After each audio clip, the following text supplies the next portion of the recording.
And now, back to PTR Radio. I made a little list of some of the things that you discussed. Bestiality, abortion, AIDS, Irishmen who drink, nuns, premature ejaculation, breastfeeding, and farts. This is PTR Radio.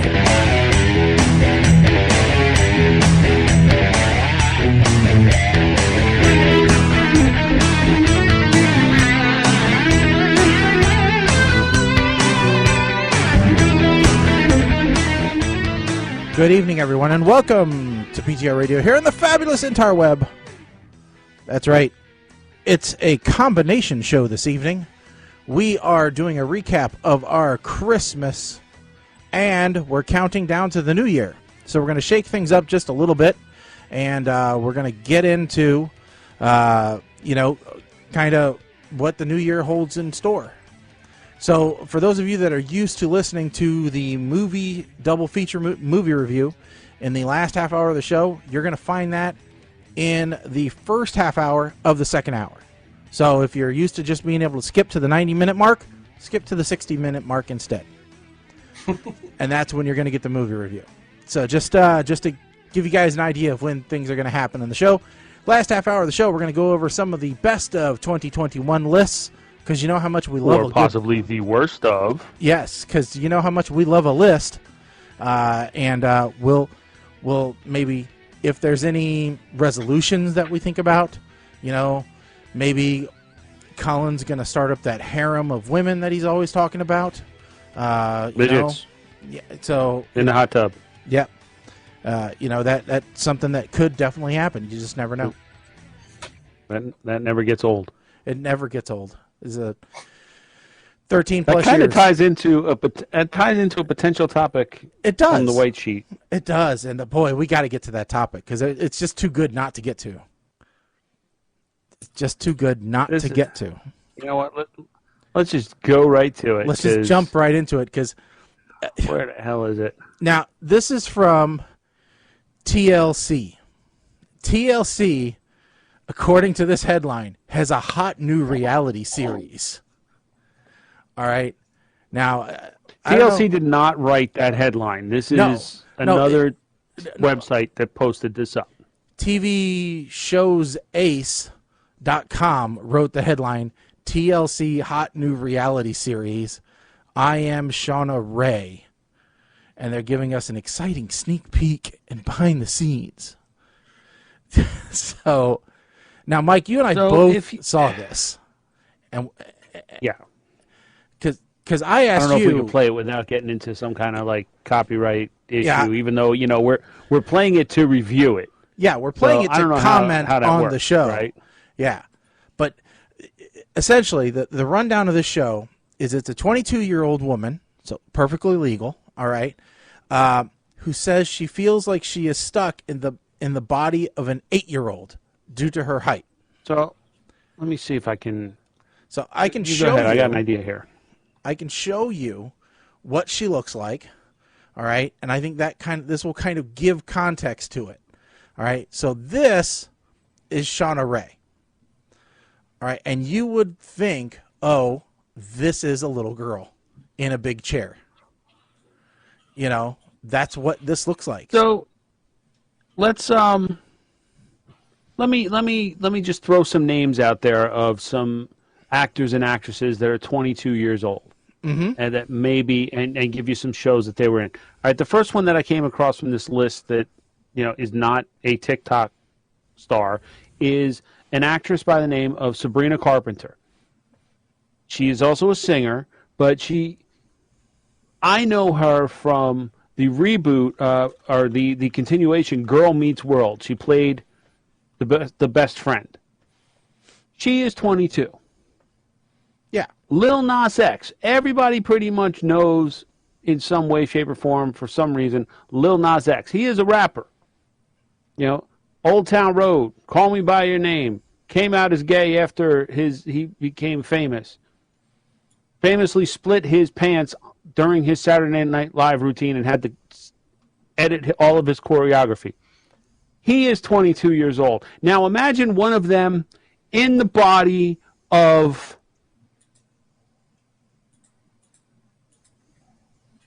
an Olsen twin from the days of, or the youngest sibling. What's her name? DJ. DJ. No, not DJ. Not DJ.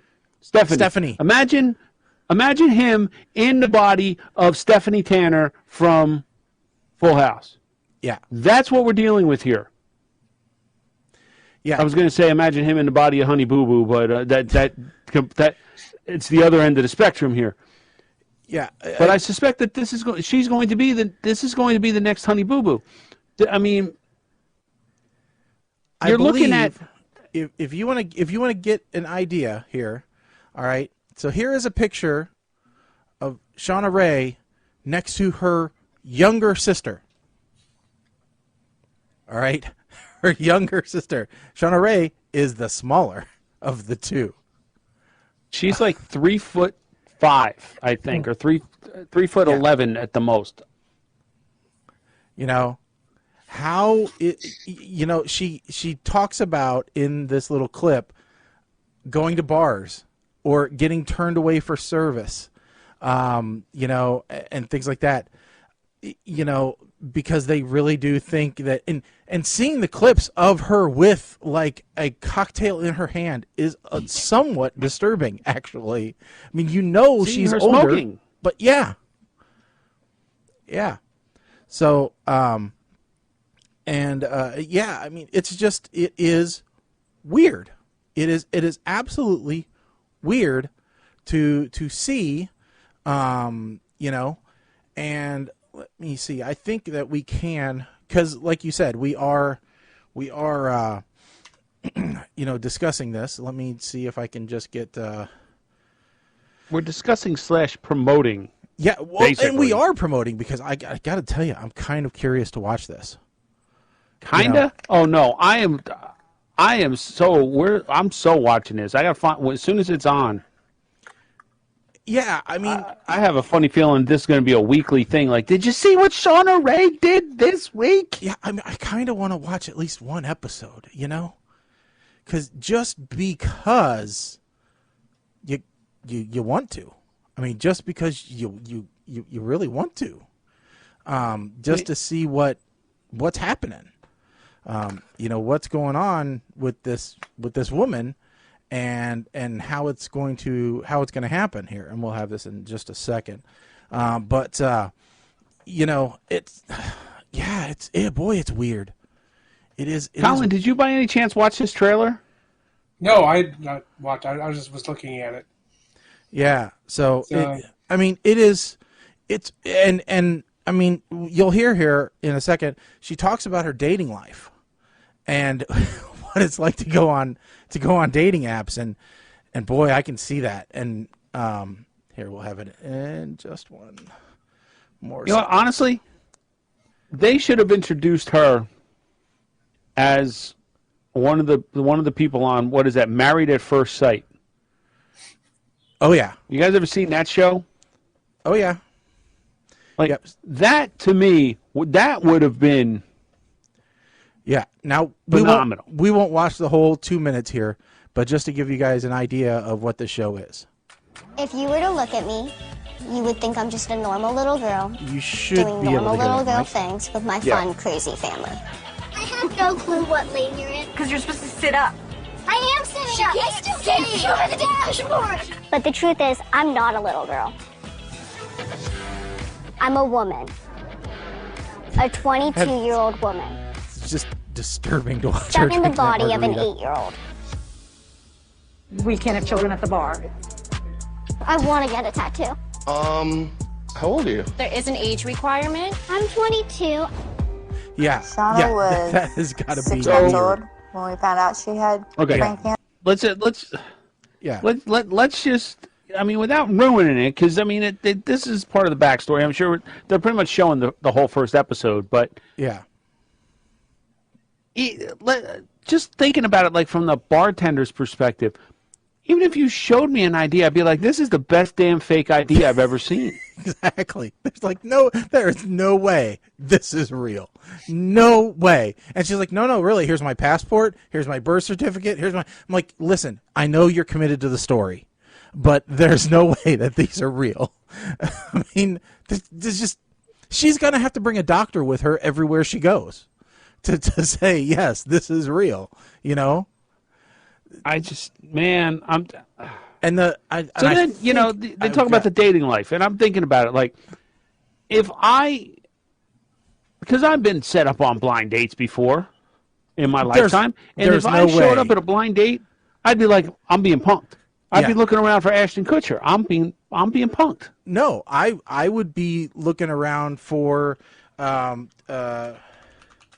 Chris Johansson to say, would you have a seat over here? You know, to say, okay, I see you brought some wine coolers with you. What did you think was going to happen today? You know, that could be a career for her. Yeah, she could be the entrapper. You know, she could work the stings. She should go into police work. That could be a career. Yeah. But yeah, so she had a pituitary issue that caused her to stop aging after they removed the cancer near her pituitary gland. They had to remove it. So she stopped aging at that point, and she stopped growing. So that's what caused her to be trapped in this body. But she talks about all the creeps and things that, you know, go after her because they're infatuated with, you know, having a little girl. So, I mean, that has got to be weird. She's pretty. She's got to have like full-time security because, yeah. I mean, don't get me wrong. I mean, it feels really weird to say she is a pretty woman, you know, because she is so, you know. But I totally understand how dating is an issue for her because the only guys she attracts have vans with no windows. You know, yeah. And the rest of them, and the rest of the guys are running away as fast as they can. Yeah, because they're like, "There's no way I can take you to my Christmas party."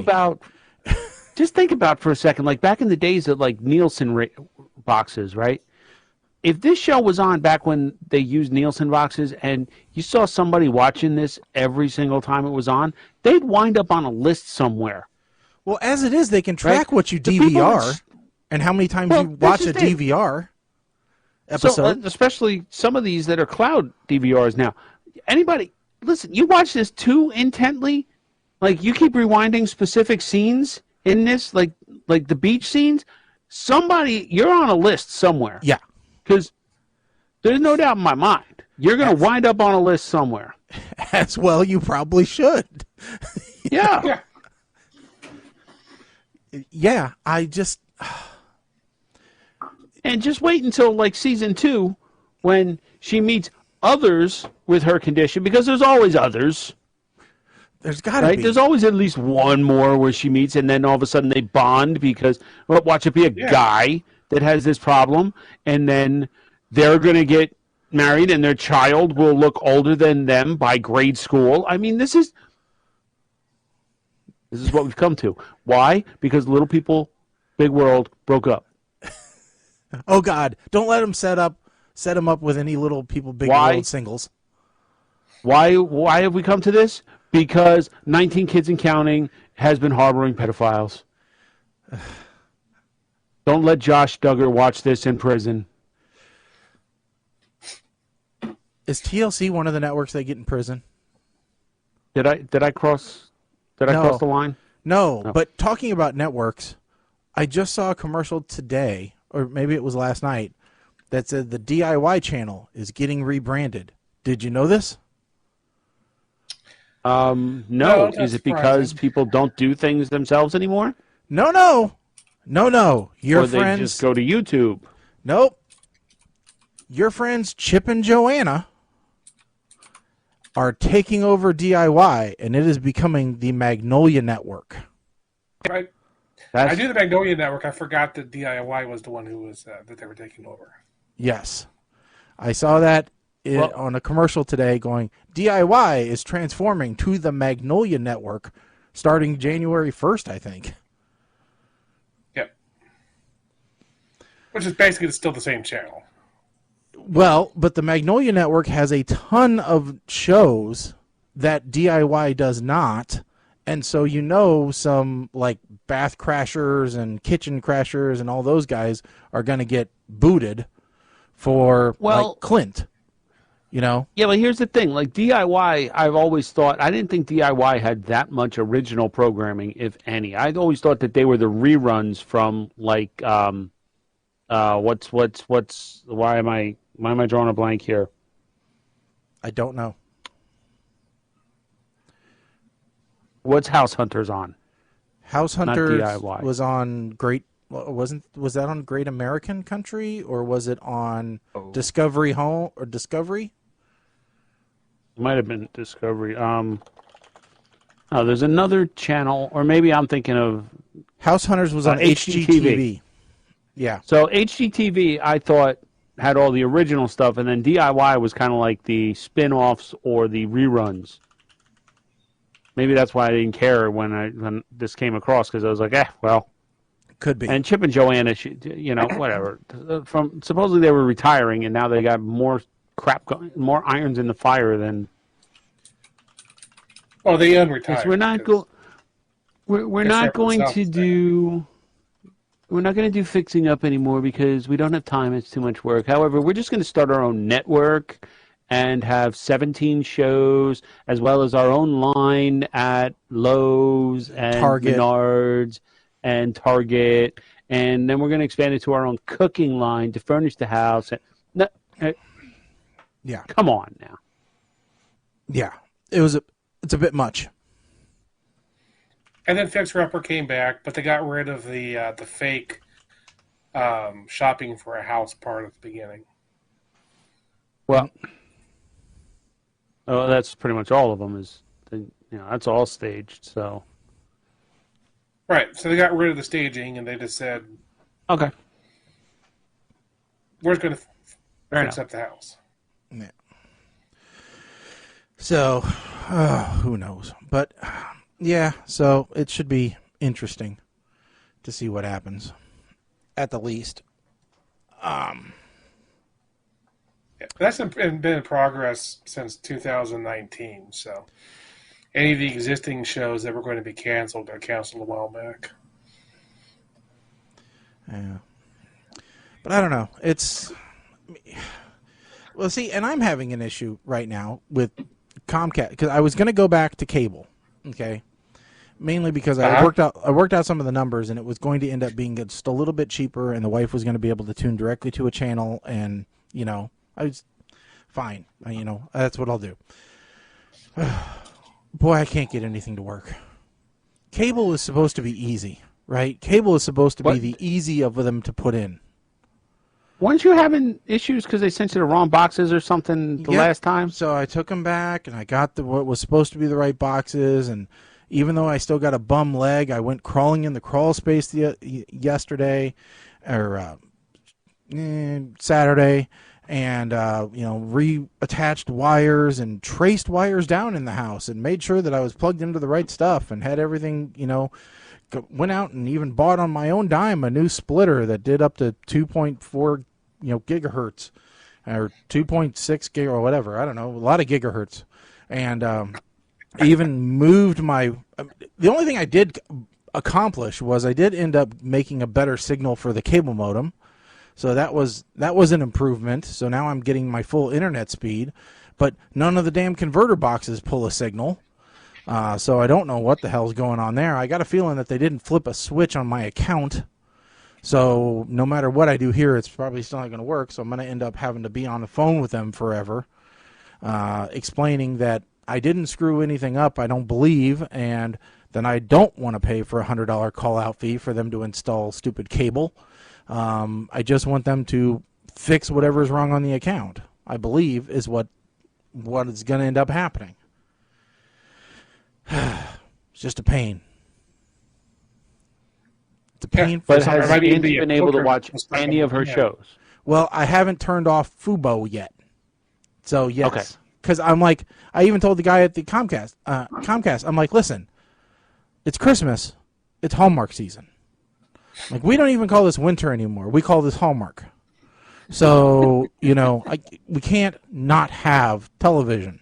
So right now I'm basically paying for 2 cable providers. So, yeah. Well, no. Comcast will, you yell at them enough, they'll wind up crediting you because you haven't been able to use the service. Yeah. So that's going to happen. And now that my primary employer has sent me back home, because surprise, surprise, when they pulled people back into the office, people came in when they were sick. And so they're getting everybody else sick. Of course. So, hey, leave us at home. We're doing just fine. I'm happy here. My dog's happy here. Yeah. I definitely put in if you even have a bit of a tickle in your throat, work from home that day policy. Yeah, it was just, they brought us back into the office while at the same time not answering a lot of questions we had about returning back to the office. It was if you guys have any questions, we'll answer them about the returning to work. Okay, here's a bunch of questions. All right, we still don't have answers to those, but you all are coming in on Monday. All right, great. We had questions about, hey, if somebody gets a positive test and you've been around them, what are you supposed to do? Hey, if you're quarantined but you weren't the person that was directly tested positive, can you work remote from home or do you have to take time off? Important questions about policies and procedures. We didn't get any answers on those.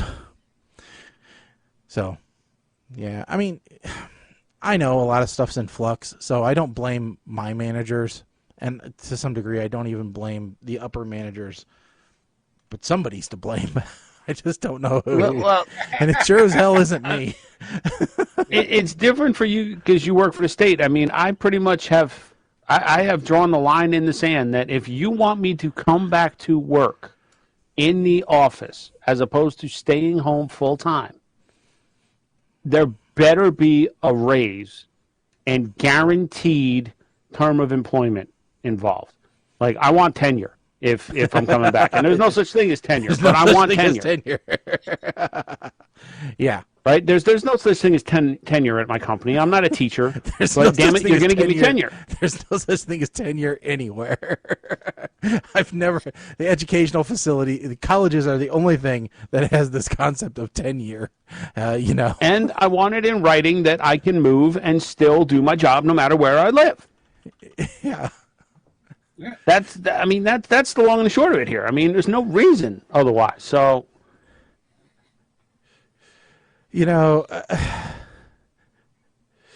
oh yeah,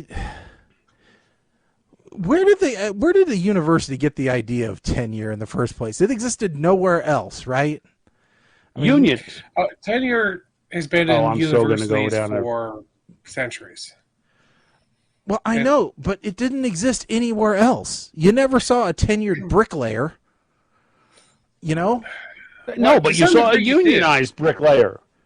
Well, yeah, but he still did. Journeyman and master, and once you're a master bricklayer, then you're pretty much locked in. You're not. Well, no. I mean, if you start throwing bricks at somebody, you're gonna get canned. Unless it's your apprentice. Throwing bricks at someone, they're going to be canned. I mean, I'm just saying. Bricks. If a teacher starts throwing dirty looks at somebody, they're going to get canned at this point. Actually, my high school chemistry teacher did throw bricks at students first day of class, and he was on. It was a brick. It was a foam sponge that was painted brick red and even had the 3 holes in the middle, and so he was. I seem to remember they used to sell those at like Spencer Gifts, and the idea was you'd use those to throw at your television when you got mad at the news because it wouldn't break the TV, but you still felt like you were throwing something. Yeah, it was like the original stress reliever. Yeah, that tenure education, especially at the higher levels, is about opinion. and you don't want all of your various teachers getting fired because some new administrator comes in and decides they disagree with people. There you go, Mike. For All I 15, gotta do, Mike, is figure out how to make your job opinion based, and that your opinion needs to be protected. Okay, so without getting into details, the problem here is that my opinion typically is based off of logic when it comes to my job. And there's no quotas when it comes to logic. Therefore, my opinion is null and void. Because typically, my opinion is asking the questions that keep people from meeting said quotas. If any of that makes any sense. Nope, it does. It is. So go. So here you go, Mike. You can get a fake squeezable brick stress toy for $7 from Amazon Prime. But it's small. Okay. It's that's small. I want a real brick. I could probably make one. I mean, I wonder if you could use. Don't Teresa, Merry post Christmas to you too. Thank you for tuning in. Don't they have filament that's spongy for 3D printers? Like rubber? As he asks the guy that doesn't have a 3D printer, the one guy on the show that does not. He was sort of asking me too. I'm here too. I can ask her questions. Okay. Yeah, I'm sorry. You're so quiet. I keep forgetting. Yes. Yeah, so thermoplastic Do they have- polyurethane, TPU. We could 3D print you a brick. Yeah. Okay, do it. I was thinking I would just take foam and like sublimate the fabric around it to look like a brick. Well, you could probably do that too. I think the problem of printing that particular plastic is that it likes to stick to things. So you may end up with a 3D printer that's permanently a brick. Well, see, I think the other problem here is that the TVs are not as they're not as durable as back when these were sold. All right, the tube TVs had thick glass in the front. Yeah. The TVs today, that's not glass, unless you got a really expensive TV. And I'm gonna tell you right now, I do not have a really expensive TV. I have a TV that displays a nice picture for a bargain price. Oh, but you can get yourself. Somebody was selling a cover that you could put on in front of your TV that would make it kick-proof, kind of like a screen protector for your phone, but this was for your television. Don't need that. Actually, Linus Tech Tips was like had a actual TV. They had a kick-proof TV, but then they were also testing. So they were testing the kick-proof TV versus the kick-proof cover to see which one like gave you more protection. Yep. So. Yeah, it was a kick-proof TV from China. That's a good video. Watching people actually just go up and purposefully destroy a television. Kick a TV, and it's okay. Yeah, I'll tell you what. Everything we think of, it's like The Simpsons did it, but Linus Tech Tips did it, or yeah, that's the sad thing.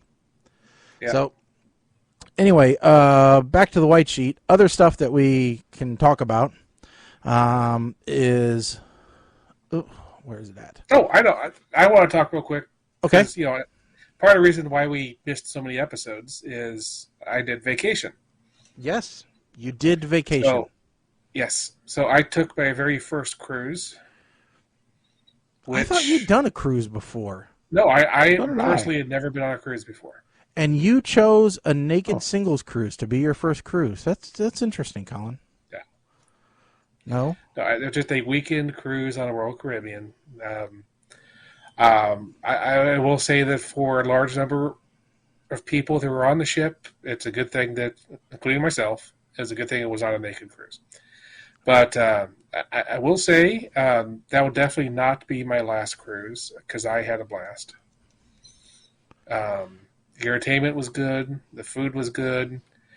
Having the same wait staff every day, and they're like, "There's like the wine list," and I'm like, "No, just here's the food I'm planning to order. You just keep bringing me wine that goes with the food."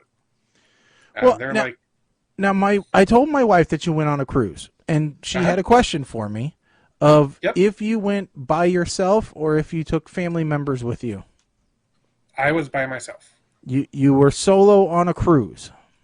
I was solo cruising. Yep. Okay, so any Love Boat action at all? No, I think I observed some Love Boat action happening, but no, I personally was not love boating the cruise. No. He likes to watch. he's a voyeuristic I love know boater. that's not what he meant, but I can't. I mean, were you at least friends with Isaac at the bar, or you know? I was. Teresa has questions.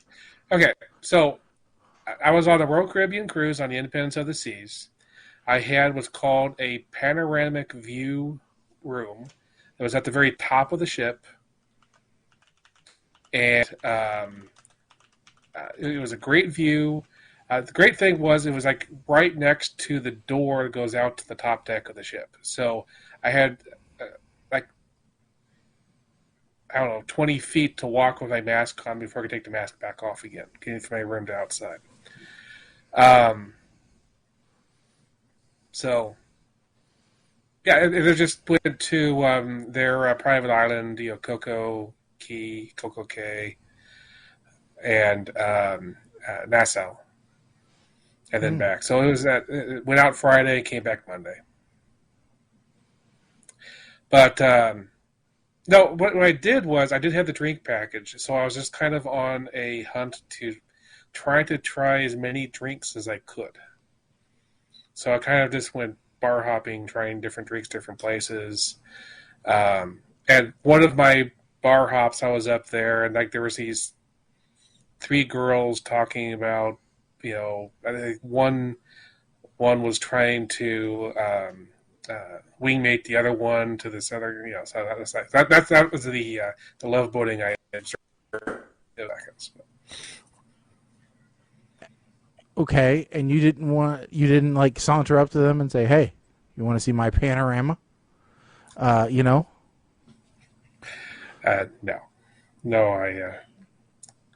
that's quite a. Like, hey, you ever watch Netflix? Guess what? I programmed the codec. You're welcome. Yeah. The panoramic was great because it basically the entire wall of my room was a window, and it was kind of out there a little bit, so you could look straight down.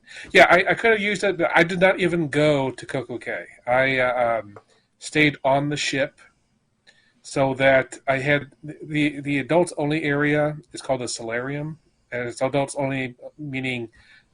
Oh. Kids can't get in those pools, but the kids are still going through that area, so there's nothing. Yeah. I basically had the hot tubs and the pool to myself for the morning, and that was fabulous. Because you're sitting in the hot tub, and then one of the employees comes by with their tray, goes, "Do you want a drink?" And you're like, "Sure, I'll take a dark and stormy." And then a few minutes later, he comes back with your drink, and you just continue to sit there in the hot tub. It's a wonderful. Dark and stormy. Do we need to try this? What is it?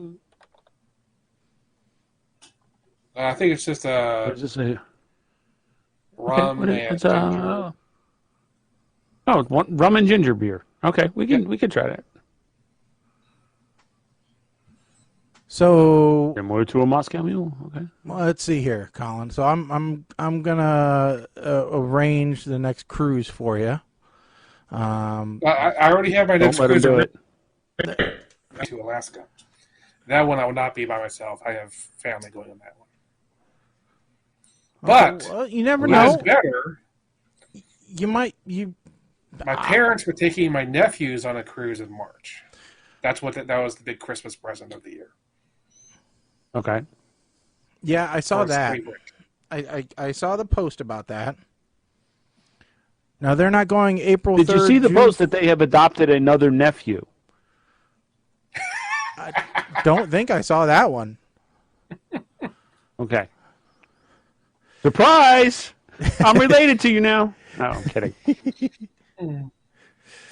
So, all right. Well, I would suggest next time you dial 945 Go Bliss, and they can book your travel needs. Don't trust him. Yes. Colin, don't listen to him. Yeah, I'm not planning to listen to that.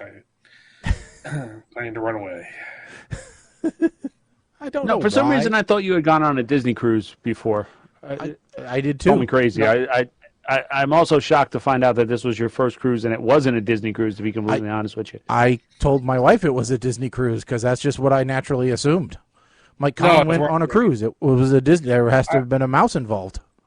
I'm probably going to stick to Royal Caribbean as my cruise line going forward because okay, so there's many different cruise lines and they all have different personalities. So like Carnival, of course, is booze cruise. You're just you and a ship full of people just drinking as much as they can. Well, it sounds like that's up your alley. Sounds like that's what you were going for. No, I didn't have that many drinks. I just wanted to try multiple drinks. Royal Caribbean is a little classier, but not super expensive. It's just classier than most. Holland America is also classy. It skews a little older, so more retired people on Holland America. But Princess is the traditional. Princess is the original Love Boat line.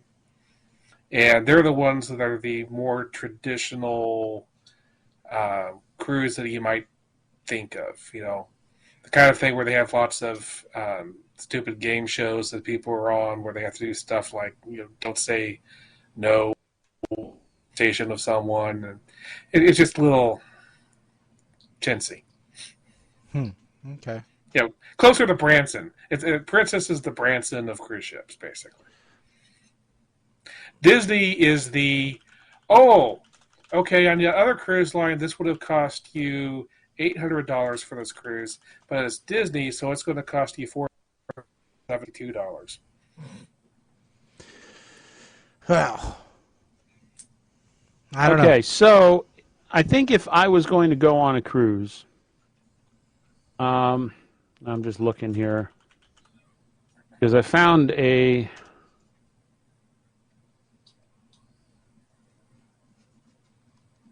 All right, I'm sorry. I'm looking through because I found themed cruises, and because I was thinking, I might want to go on like one of those cruises where downtown Julie Brown hosts the MTV Club MTV '80s cruise, right? Mm-hmm.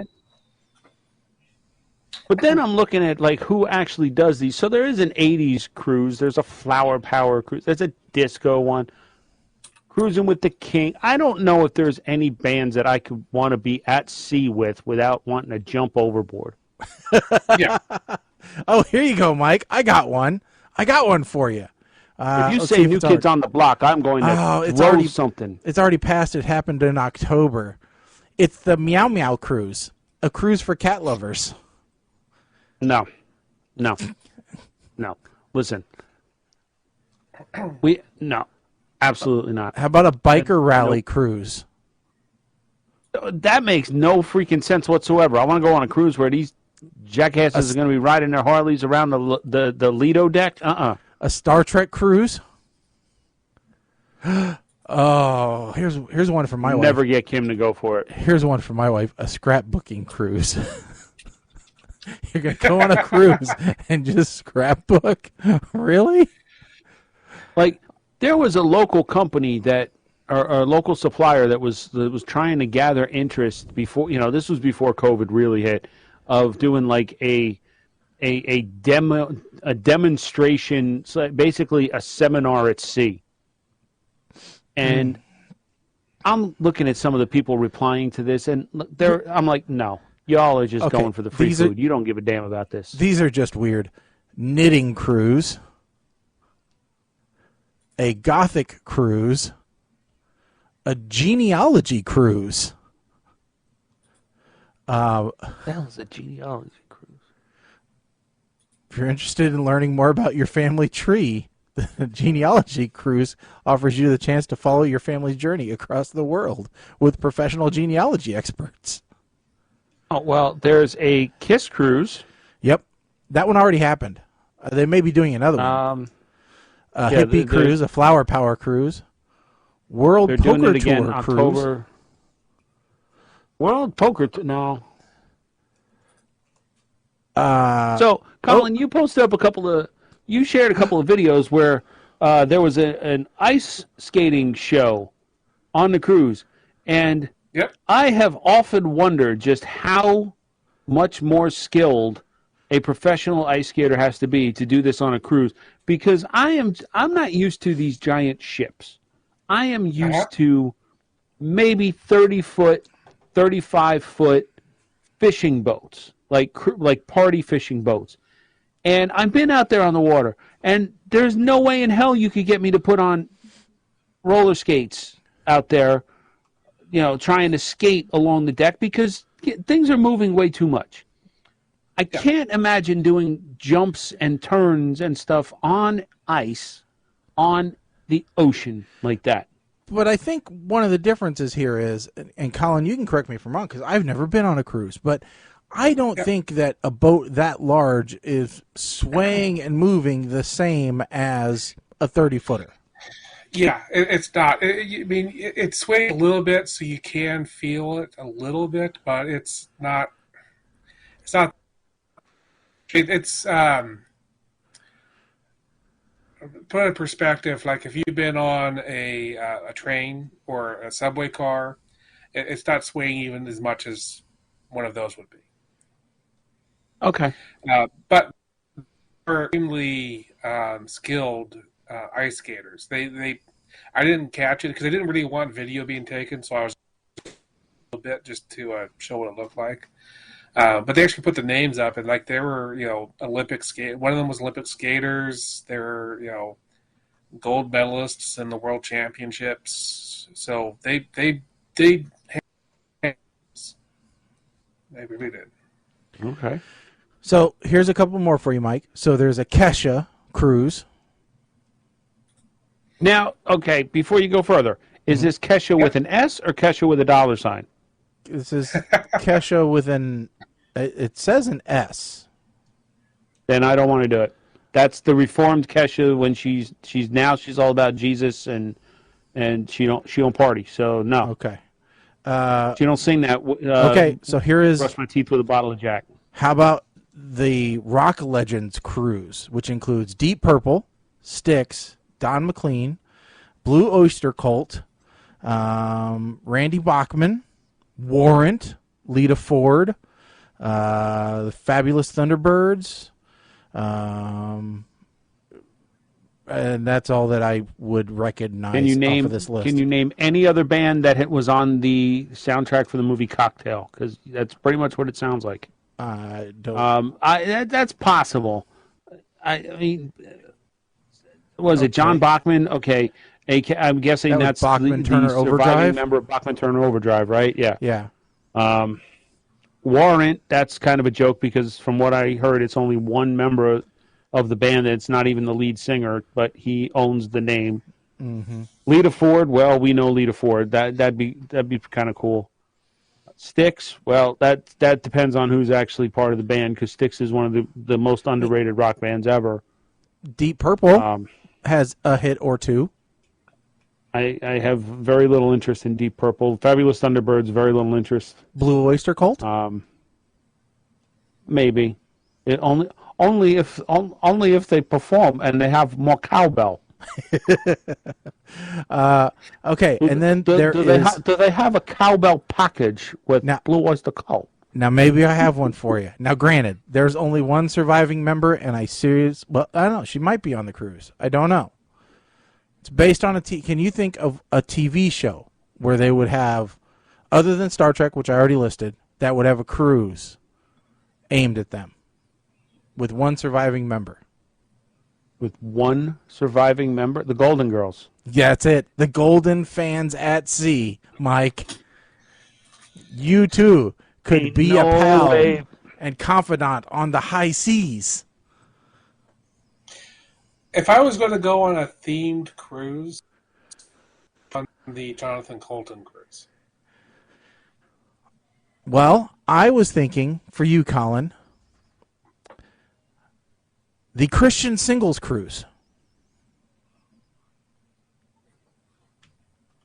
Mind, body, and spirit align. Come aboard and you'll be in great company. Dozens of like-minded believers who are looking for more than a good time. I'd just be so worried about what kind of Christians are going to show up. That sounds dangerous. I think I'd rather go on the Disney cruise.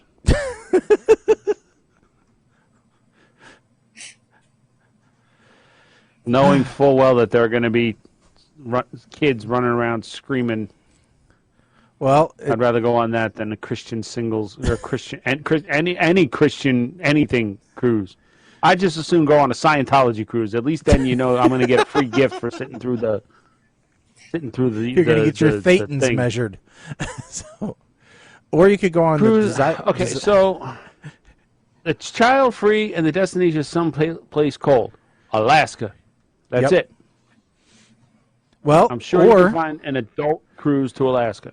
Well, there's a couples-only cruise called Desire Cruises. There's a sexy party cruise called Temptation Cruises.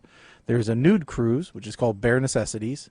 There's a gay cruise called Atlantis, a lesbian cruise called Olivia, an LGBT plus cruise called Vakaya, or a different LGBT plus cruise, because evidently they need two, called Brand G. The boat fills up. I don't know what to tell you. Well, I mean, when you're catering to all kinds, there's a lot of potentials. Oh, here you go, Mike. One that's already passed. It happened in 2017. The NASCAR cruise. I would do that. Depending on who's on it. It included Richard Petty, Rusty Wallace, and Bobby Allison. I would do it. I would do that. For Teresa, yeah, definitely Alaska and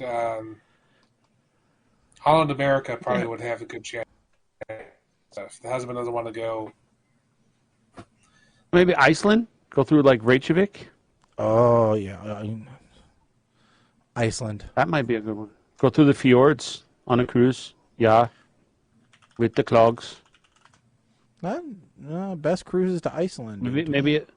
Maybe a genuine, authentic Viking cruise.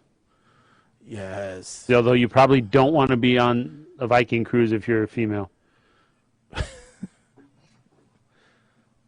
Well, it doesn't. I'm just throwing that out there. I mean, I've watched the show Vikings enough to know that if you're not a shield maiden, you're quite figuratively and literally effed if you're a female on a Viking cruise. The cheapest cruise from Royal Caribbean for you, Mike, is a Canada cruise from Cape Liberty. Cape Liberty. What is it? Was that out of Jersey City? Yeah. Yeah. Kim wouldn't go on a cruise before COVID, and I don't think we want to do that now. So.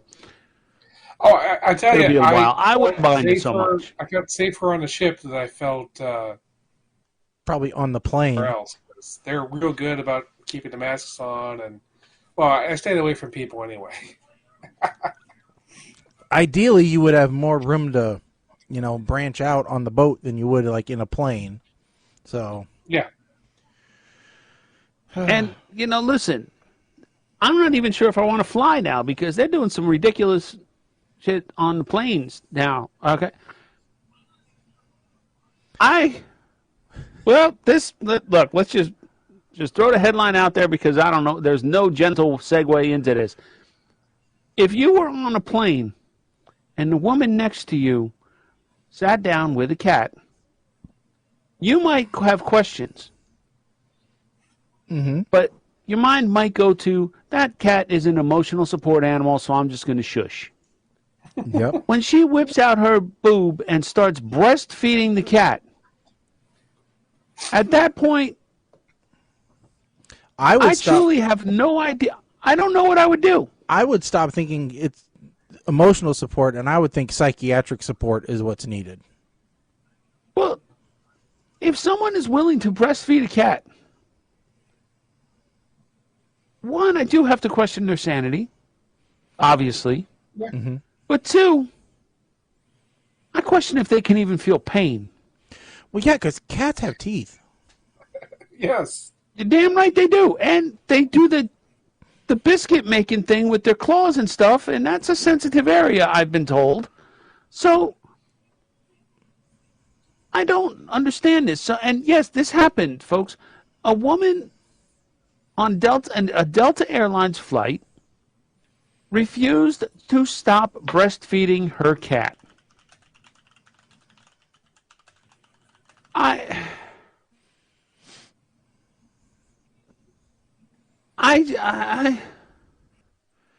don't know how to respond to this. This is the kind of person that you want. And see,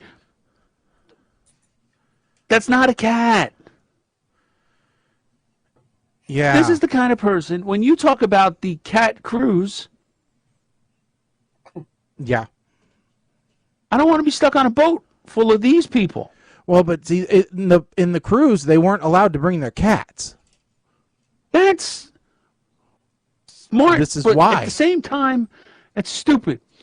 How do you have a cat cruise and not have cats? It's for cat enthusiasts, not for cats. Are they just going to walk? Are they just going to walk around? They're going to walk around. Is this code? Is this actually furries? Are you trying to set me up? I Send me will on a say cruise with a bunch of furries. I will say that the picture of the people at the cat cruise did have those little cat headband with ears. Of on course they did, because of course. But they did. Because But they had regular not? clothes on. They didn't have like cat suits.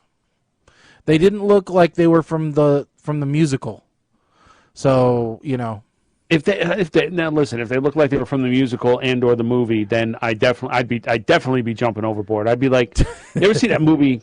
I would want to throw them Summer, overboard just to see if they where on the ferry to Martha's Vineyard, Hoops is sitting in the lifeboat. Yes. On the ferry because he hates water. That would be me the entire time on that cruise if they're walking around. No. Somebody. All I'm going to say I don't know this if it was person here. No, that's all right. We good. Thank you. We don't need to buy anyone, but thanks for the consideration. Appreciate it. Last time I checked, buying people was illegal. So we're not going to do that. that. You got a promo code? Or what's the cash back on Rakuten? That's the other question. This is like, I just, So to finish this off, you got a honey code. Not supposed to be out of the carrier, so that's the first thing. So that rule's easy. And the second thing was the cat wasn't. The cat was yelling its head off, so I not something normally done with the cat. I don't know. I don't know how you forcefully breastfeed a cat. Well, if it's a kitten and it's hungry, maybe young enough, if its eyes aren't open. Well, squirt like I can't believe I'm trying to think about how this could actually work. What the hell has gone on in my world that my brain is actually trying to logically figure out how to get a cat to breastfeed?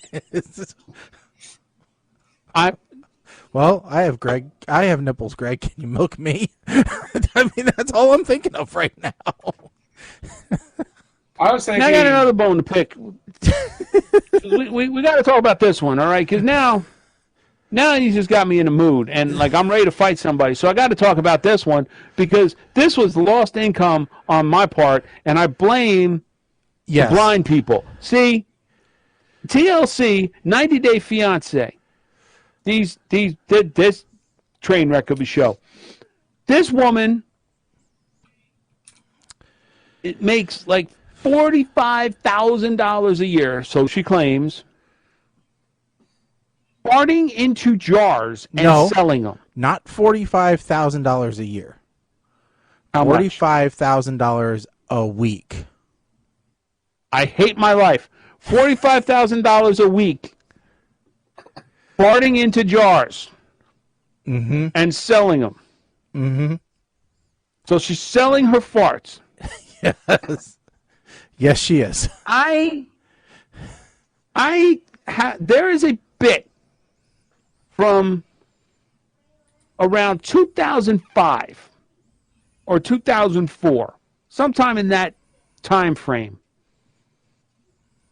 when I was on No Holds Barred Radio. Right, a now defunct network. Yep. The bit was, what? Is that? I just said they're a now defunct network. That's all. As far as we know. Oh, as far as we know. Okay, I didn't know. I thought for sure. I thought they were still broadcasting. Anyway, I know the show is done, but anyway, there's a bit. It was in automation. I have it on my hard drive. Maybe I will somehow figure out a way to put it up and share it on PTR's page, called Healing Farts. That concluded with me talking about bagging my farts because my farts healed and selling them in the store. Mm-hmm. Which led us to trying to buy the URL bathandbootyworks.com. I thought we were trying to buy healingfarts.com. Well, healingfarts.com was available, but we thought Bath and Booty Works would be a little catchy. That'd be because good. We could have other related stuff. So I had this idea years ago. I could have been rich, retired, never had to work the corporate world, just because I could have made a fortune by saying reduces the effects of COVID. And boom, I'd have been sold out in a week. Set for life. I could have been buying crypto back then. I mean, this is so $45,000 a week. In a week. For jars of air. Right. It's 45,000 in a week, not 45,000 a week. Oh, okay. Sorry. Okay. Well, still. All right. So you work, and by work I mean farting in a jar. Yeah, you work real hard.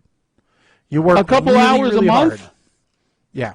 But make sure you drink a lot eat a lot of broccoli. There's a time when she started doing this where she sold $45,000 worth of it in a week. I don't think it's an ongoing. People keep buying them thing. So that there's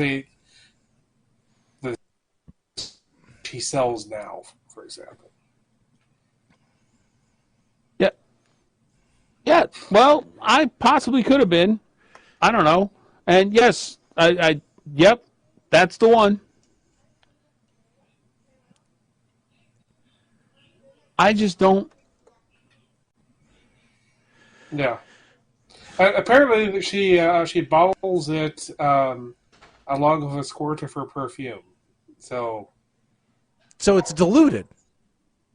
Yeah. So they're not even getting the full healing power, is what you're saying. Yes. So, Mike, there is questionable if they're getting anything other than a jar with a squirt of perfume in it. So, Mike, there is some good. I can get you some good news out of all this. What's that? So you were going for that URL, correct? That I just put in the chat. Yeah, I think so. Yeah, we own it now. So we have that. You're kidding me, right? No. Okay. So, ladies and gentlemen, we are now the proud owners of bathandbootyworks.com, which I'm sure at some point, if we even try to use that URL, we're going to get some kind of takedown notice, some kind of... I want a cease and y'all desist. done messed up. I want a cease and desist order or an offer to buy it from us. Because I am really surprised it was available in the first place. I don't know why it's available. I honestly don't. I don't know either. But all right, well, look, it's 8:00. So what do we say we're going to do? Are we doing the movie review now? Yeah, we're going to do the movie review now. Okay. So we're doing things a little bit different. We're going to do the double feature movie review right now, and this is also officially starting our 60-minute countdown for the countdown to New Year's. So welcome everybody for tuning in for our New Year's special. If you're just tuning in right now, because this is going to be a great show, and we hope everybody can ring in the new year with us as soon as I set my timer for 1 hour. It's kind of disappointing. We've been doing this. You pointed out that there are 13 years of PTR on the Libsyn the podcast archive. And in those 13 years, we've never thought to have some kind of widget that does the countdown on the screen. Oh, yeah, that would be a good idea, Mike. We should probably work on that. So we have an entire maybe year we'll to remember do it for next year. Yeah. Yeah, I mean, we could do that. I was just thinking, like in the bottom fourth or bottom corner, instead of our graphic, we could have put that up there. But yeah, there's always next year. Yeah, there's this year, that we could do that too. We could do that this year. Oh, there we go. It's possible. Okay. Now it's there. Yeah. Awesome. We could, except for it went away, which I don't want it to go away. So we're going to change that real quick so that it doesn't go away. Okay. So there we go. Yep. All right, we have a timer now. Okay. Yep. And I'll make it. All right. So don't go away, stupid. Thank you. All right. So it doesn't go away. All right. So yeah, the two movies that we watched was 8-Bit Christmas and Ice Road. So we should probably start with Christmas. So all right, so yeah, and we did the Christmas show because it was for it's December, so we got to do Christmas, right? So we're gonna go ahead and we'll start with Colin. And so Colin, tell us what you think of 8-Bit Christmas. Okay, 8-Bit Christmas, or otherwise a Christmas Story 80s version, because it was positioned by the author to be an 80s version of A Christmas Story. And they, if you watch the special features, you even see them saying, "Yeah, this is Princess Bride combined with A Christmas Story moved to the 80s." There's no hiding that. They embrace it completely.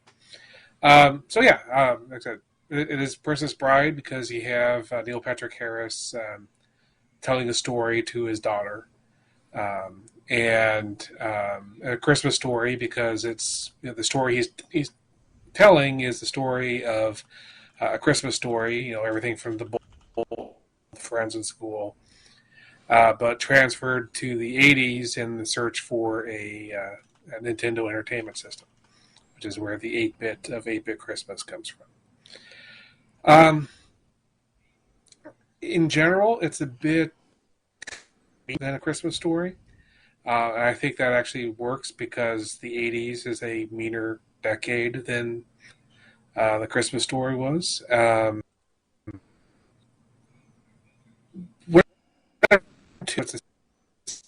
think as a whole more than I liked the movie as I was watching it. And I think maybe something to do with itself. It was not as well liked as it was later after people had watched it. So I think the more I watch 8-Bit Christmas over the next several weeks, more and more as I have watched it more. As it is at the moment, I'm going to give it a big smile, but I think it might be going up in the future. We'll see. All right. Mike, you want to go next? Okay.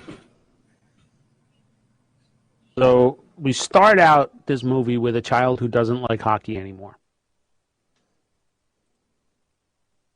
All right, I officially give this a puke, but I'll continue to watch it.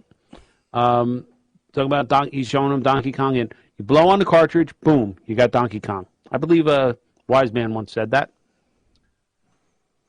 I love the game Paperboy. They're playing the game Paperboy on the Nintendo, and so that's when they fade in, and he's wearing a hockey helmet in the 80s version that's commonly known as the Gretzky. Of course, Power Glove, and Dead Dog. Really? You son of a bitch. Let me tell you something, folks. And this is from experience. Here's a tip from your Uncle Mike. Dog poop and snow, not a good combo. If it's pooping after the snow and then you wait for the poops to get hard so they're easier to clean up, okay. If it snows and you haven't gotten out there to clean up yet, problem. Trust me. It's ugliness when the snow melts. Varnish old hockey sticks. I have been playing hockey for the better part of 35 years, and never once have I had to varnish a stick. I'm confused. The kid just sold a wreath to a dead guy.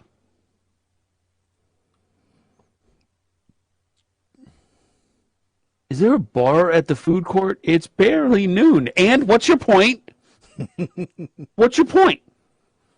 You take me to a mall Christmas shop in, like, Christmas week, I'm drinking.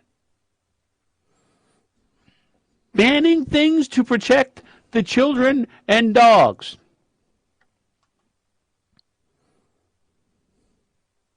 Nope. Heard this bit before, and I'm not going to comment. What is a roller rink? Okay, now look, am I getting that old? And no food or drinks outside the snack bar area. When are you people going to learn this at the roller rink, okay? The whole story turns into a friggin' teaching moment. You're kidding me, right? Suddenly this has been an hour and a half after school special? Now we know why he wanted the sticks varnished. Okay, fine. I can see it on that one. And I sit here looking at the final scene, the final product, realizing they built a tree fort. And I realized that tree fort is probably worth more than my house based off of current lumber prices. So, Liz, knowing that this is an attempted rewrite amalgamation of so many movies that I love, I can't give this more than a meh. I'm sorry, I can't. I just can't. Meh. That's it. Meh. Okay.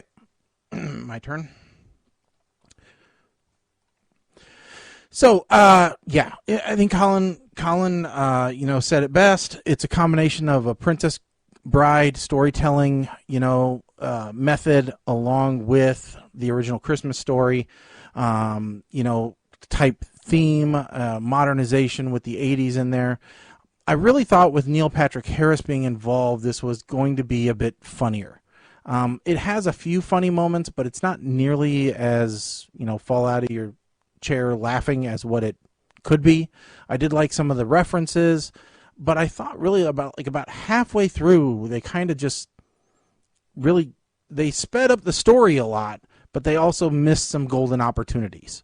I think they spent too long with too many different ways to how to get it, and then they went into that convoluted thing of ban the video games, which granted it was a thing in the 80s. But I think they could have done a better job of explaining it. I just think it felt a little bit rushed there towards the end. So, I mean, overall, it's a decent Christmas movie, and like Colin said, I think as it ages, it'll probably pick up a little bit more sentimentality and a little bit more, because I'm sure everybody hated A Christmas Story at first, and only because TBS runs it for 24 hours a day, nonstop, on Christmas Eve, is it even, something anybody watches. I'd love to see them switch to this for 24 hours, just to give us a freaking break, or alternate between the two for God's sakes. But does this blow my socks off? No, it doesn't. So I'm going to have to give this a smile because it's similar but different. So I'll give it a smile, and that's about all that it really deserves.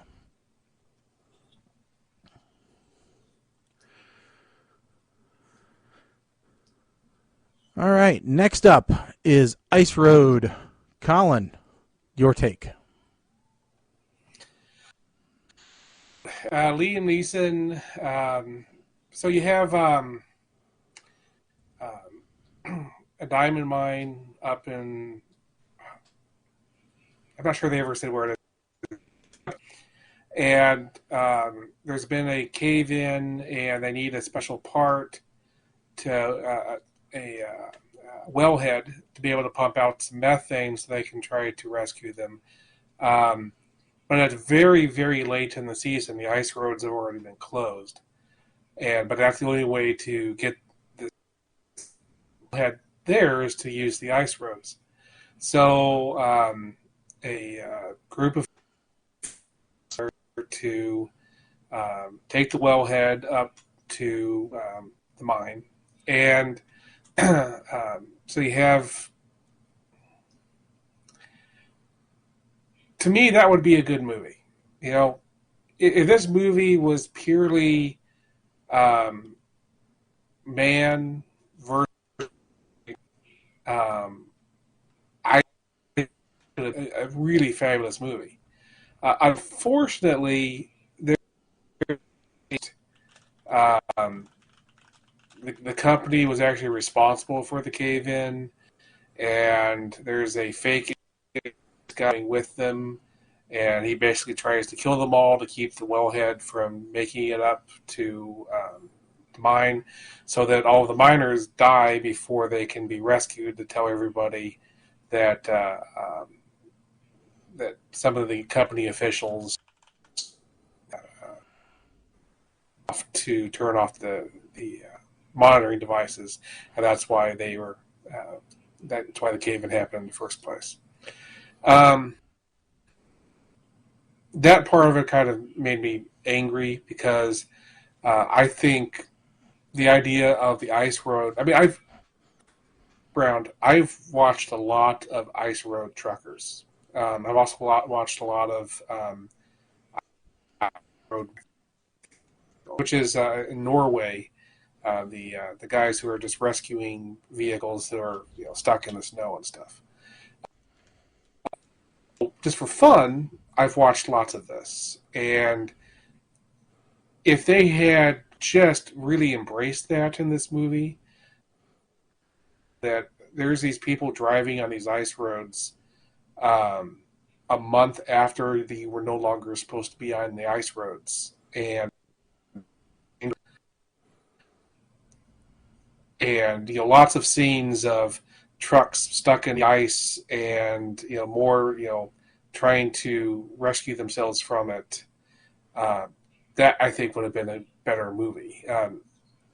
They probably just didn't have enough money for the kinds of perfect storm type CG scenes to be able to do that kind of thing. But I don't know. I sort of enjoyed it. It's better than a meh. But it really could have been a much better movie. I hope someday somebody does this idea of an ice road movie better justice than this thing. Okay. So what'd you give it for a score, Colin? Smirk. Okay. Mike, you're up next. Okay. So I'm also a fan of Ice Road Truckers. And I was all about this movie when it came out. In fact, full disclosure, I watched this movie before it came up to review. And I also watched a YouTube video of a couple of the Ice Road Truckers reviewing this movie for realism. And I'll give you guys the link to that one because I actually found that kind of interesting. Now, when they all climb in the trucks, I love how they all have bobbleheads. You know, sometimes and there's a reason for it, but sometimes the simplest solution is the best. Okay, here we go. Towing the rig. Here's the first what? That was just stupid from the jump. All three rigs had the parts they needed. Save Jim, screw the rig. But nope. No time to unhook from each other. When, shit starts breaking loose. Could have just cut the effing strap instead of sitting there bullshitting for 30 minutes, or 30 seconds rather. Just cut the strap. This movie then becomes a list. They should have just called this Murphy's Law on Ice, right? Because that's what the ice skating version of this will be called. Because basically everything that can go wrong seems to go wrong. Now let's talk about getting the rigs uprighted once they both toppled over. Is that even feasible? That's the part I don't remember. I got to go back and watch that YouTube video because I don't remember if they talked about that one specifically. I'd love to hear, an actual trucker's. This is a part of the movie. Now, so there's one part of the movie where I actually found myself hating Liam Neeson, and I didn't think that was humanly possible, but I did. And I know he's playing a character, but still, just the fact that some of his actions. So, all right, look. Let's just forget everything else for a second. They finally get to Katka with the wellhead that they need to cap this methane gas. And when they get there, there's a spot where this wellhead just gets dropped in and a bunch of guys with giant wrenches come in and bolt it down. Why in the hell didn't they have that wellhead on site and in place, ready to turn on and do its magic thing from the jump? I guess we'll never know. Because if they did, there'd be no movie. Might as well just use red matter to save everybody at this point. Okay, so there's a campy type movie that I thought would have been, instead of a movie, would have been better off as like a 2-part event on one of the 911 shows. Maybe they could do 911 Alaska. I'm going to give it a smirk just because I like the main characters and I like their interaction. But that's about it. Okay. All right. So this movie is one that I thought I could watch with my wife. All right. I will not make that mistake again on an action movie because I should have known it's not up her street. It's not her normal jam. And who's that guy? Why is that guy there? Well, who's that guy? That's the same guy that I just told you who he was 30 minutes ago. Well, what happened to so-and-so? He died. I think it's that guy. No. Okay, these are the interruptions I hate. All right. And it's just what happens. I should know better. Really, it's my fault. It's not hers. It's mine for believing that this could happen, that she could pay attention to a movie. So it's my bad. All right. I should know. I should always watch a movie alone the first time to enjoy it and then tell her, let's watch this movie so that I can already get my enjoyment out of the way before I watch a movie with her. So there was a lot of parts that I thought in this movie that were very good. I thought the part in the VA hospital was good. I thought that had an air of realism to it. I got upset at the guys at the first shop in Nebraska for making fun of the wounded veteran. I liked Goldenrod understanding the mechanic and his situation, and I really liked that he still wanted to test the guy and make sure that he knew what he was doing, and was impressed by the speed at which he was working. And it was almost like a Rain Man, right? Okay, it had that kind of like moment to it where you like, okay, this guy's, seems slow, but you give him a particular task to do, and he's going to whip through that thing no problem. And so, that was kind of interesting. And I haven't watched a lot of Ice Road Trucker stuff, but I knew the rudimentary stuff of the Ice Road, right, and what it stood for, and the times that were good to go. And so, I thought, yeah, that's it. It does bring some interest to the story a bit. And so, yeah, it was fun, and I thought that was an interesting point. Some of it does get a bit unbelievable at times. Some of the fight scenes are a bit over the top, and some of the action scenes are a bit much. But overall, I think if you're just looking for a cheesy Sunday afternoon popcorn movie, you could do a lot worse. We've watched a lot worse. So I'm going to go with Mike. I'm going to give this one a smirk and say, if there's nothing else on TV and you want to watch a Liam Neeson movie where he's not quite playing Liam Neeson from Taken, this may be up your alley, because he's not Superman in this one. He's just a guy with a brother. And I won't spoil anything, but man, it does pull at the heartstrings at times, this movie. So, you're going to be bummed occasionally. That's all I'll tell you. So, all right, that's mine. Smirk. All right, so that is, I'm so used to saying, all right, thanks for tuning in, and we'll see you guys next show. But that's not the way today's going. Today, we move on. We keep traversing this show because we've got 39 minutes and 30 seconds left in the show, because this is going to be our New Year's Eve countdown. So, ideally, that's when we're going to count down to 0 on the clock, and we're going to then have some fun with it.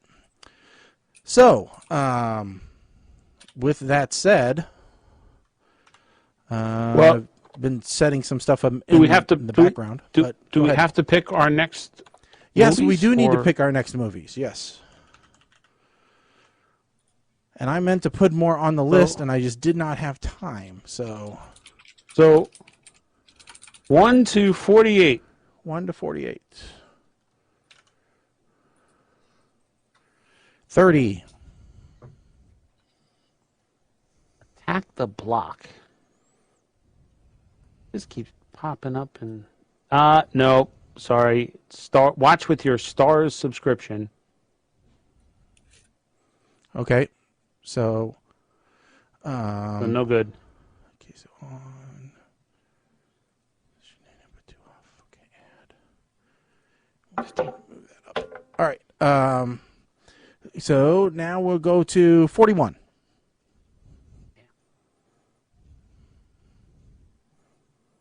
Let's see. Okay. This is on Amazon Prime. It's called All Nighter, starring J.K. Simmons, Emile Hirsch, and Annalise Tipton.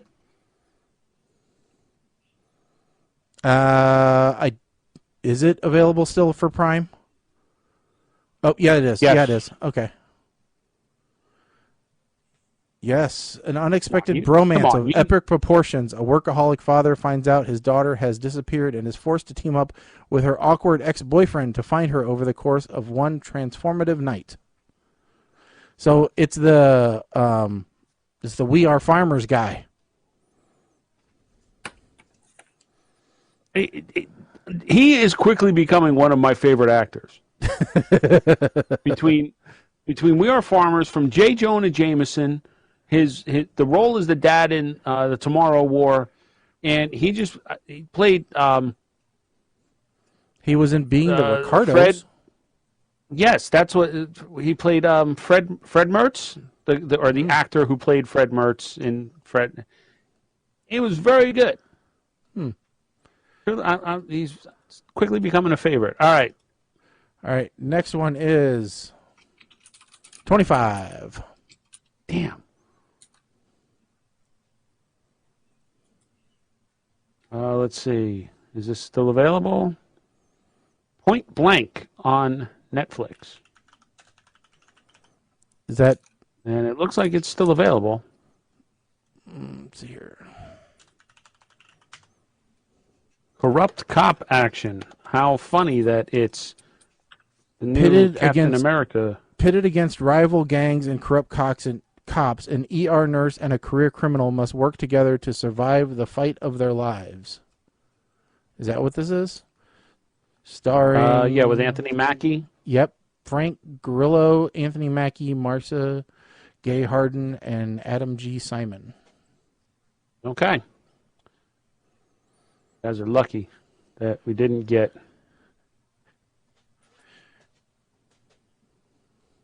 I'm going to tell you something.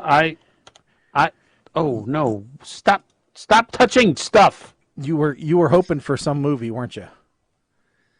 Yeah, I was. Okay. Undo. Okay, thank God. I was hoping for some movie. Yes, I was. Mm-hmm. I went into a phase. I added a movie on here that came across my news feed that I think will give FDR American Badass a run for its money for the worst movie we've ever watched. Oh, Jesus. And in the description, I literally put blatant Jaws ripoff because I hate vegans. Okay. That's how I describe it. All right. This is a movie. I'll tell you about it right now. This is a movie that's on YouTube called The Last Jaws, or The Last Shark. And Jaws and Steven Spielberg and the company actually sued this Italian company from releasing the movie because it was such a blatant ripoff of Jaws. It's an Italian movie. This is right up our alley. Yes. You want to watch a foreign film? I don't believe it's sub. It's English. It's not subtitled. I looked. It's dubbed. Okay. But it's English. And I said, you know what? This is 100% right up our alley as far as the type of movie that we look for. Why? Because we're sadistic. Or at the very least, I'm sadistic. Yeah. You know, it's like I was reading the other day, there actually is an official Japanese Spider-Man movie that Marvel let happen because they canoned it as a different character. Oh, okay. It's like really it's like those Indian knockoff movies. So here's my question. I thought about this just as you were saying this. With the whole multiverse becoming a thing now and that becoming canon, couldn't you do like kind of a ripoff and say, oh, well, yeah, but it's a multiverse. So instead of Spider-Man, it's Spider-Dude. Yeah. You didn't do that one yet. Yeah. It's... Unless they're going to make it a full-on parody, they're going to be able to pull that off. Spider-Pig. Yep. Yeah, here he doesn't have webs. He has spider string in the Japanese Spider-Man. Okay. Oh, jeez. It's like a mixture of Godzilla and... what the heck? And he has a Zord? like... What? Or like Spider-Man. Japanese Spider-Man has one. Okay. This is bizarre. What do you need that? I'm going to have to send you the clips of this because we can't play it, obviously. But this is like a really bad Power Rangers. And he has a... Since when does Spider-Man have a boomerang? what he does in this movie. Oh my God. If you want a good laugh, just look up Japanese Spider-Man on YouTube and you'll find it. All right. Back to the white sheet for now, though. So let's see here. Colin didn't get stranded on a thing. Oh, let's talk. Mike, you're in the telecom industry. So how is that poisoning with 5G going? Are you getting it out to enough people to really, reduce the population, kill those sperm? What? 5G does not kill people. Well, we've had a bit of a setback. The 5G necklaces, the anti-5G necklaces, that have been ordered by many a follower of the anti-5G movement, have actually been found to contain radioactive elements. BBC News is reporting the anti-5G necklaces have been found to be radioactive. So the Dutch Authority for Nuclear Safety and Radiation Protection issued a warning about 10 projects it found gave off harmful ionizing radiation. And it urged people not to use the products, which could cause harm with long-term wear. And it also stated there is no evidence that 5G networks are harmful to health in the same statement. But evidently, the anti-5G elements are dangerous. So, 5G, not dangerous. Anti-5G, dangerous. That's what they want us to think. Yes. This goes right along with. Now, Mike, you're too far away, and I don't know if you saw my post, but we had a big thing happen last week here in Central Illinois. We had a mysterious big boom. Oh yes. That nobody could figure out what happened, and it didn't just happen here in the piddly little town of Springfield. It happened everywhere. Big bada boom. Big bada boom. Bada big boom. Yes. People as far away as St. Louis heard and felt the bada boom. And it was everywhere. It was on Facebook. It was on Nextdoor. It was on it was on multipass. It was on everywhere you could think of as what was the big boom. And it disrupted workplaces. For 2 hours, everyone said, "What was the boom?" There were tons of competing arguments about what the boom was. Was the boom the soybean processing plant in Decatur blowing up? Was the boom the new CO2 delivery pipeline that hasn't even been completed yet blowing up? Was it the gas station on Clear Lake blowing up? I put forth my own train elevator in Kincaid. I put forward my own suggestion to Nextdoor and said, sorry, I had Mexican last night. My bad, won't happen again. But that wasn't, other than getting a few chuckles, nobody took that one seriously. Yeah. And part of what made this all just turn into a huge conspiracy thing is that local officials contacted the local airports, and local airports said, well, there's nothing in the sky that could have done a sonic boom. Mm-hmm. And then we get a report back that says, oh, well, there was something in the sky.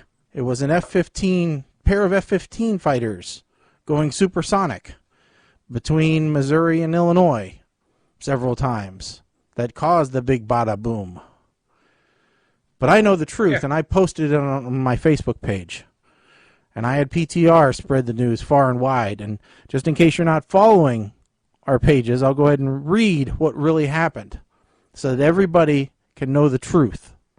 Because as we know, it's important for the truth to get out there. All right. Mike, did you see this post? I probably did, but go on. So, getting you the news you need to know.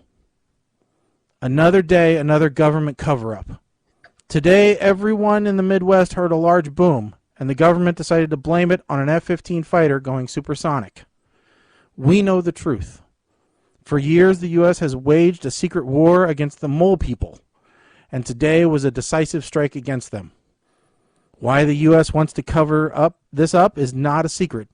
A subterranean nuclear detonation would only anger certain hippie and Greenpeace groups. Today, good old Uncle Sam took a bite out of those vicious Molinites, and will keep on fighting this scourge of the underground until they're all wiped out, and our subway tunnels and oil drilling rigs are once again safe for us upworlders. You put way too much thought into that. Well, I wanted people to know that I was obviously kidding, because, some people would take that seriously. You know what the very scary part about that is? I went on Twitter, not 20 minutes after, and some jackass is asking about mole people. Well, I did clarify my position. This is how it don't matter. Here's the problem. I put it there. You post that. You put that out there in the universe, and now mole people exist. Well, I put out there. I'm like, P.S. This is obviously parody. We all know the mole people were eaten by the lizard people over 150 years ago. See, and then they wonder, well, what killed the lizard people? Then the lizard people are still there. We saw the documentary about it. Oh, God. And where's Randy Quaid to guide us through this whole ridiculous stuff? The Nazis from the moon came down and found them, remember? Oh, the Nazis on the moon. Now they're in Middle Earth. Yes. Oh. Hollywood passes these pictures off. Sarah Palin. That's right. You're right. So, people just aren't watching the right documentaries. Yeah, well, there are quite a bit of documentaries out there that I do feel like I need to watch, but I just don't have time. You got to make time, Mike. You got to make time for the truth. But see, listen, fight the future. My concern is that I'm going to watch these documentaries and I'm going to start believing them and I'm going to start calling people by the wrong name. And when that happens, apparently that can get you fired now. Yes, it can. So,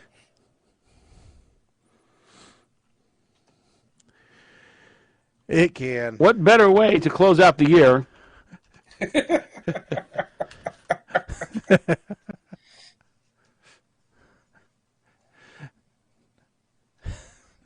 Mr. Shathid.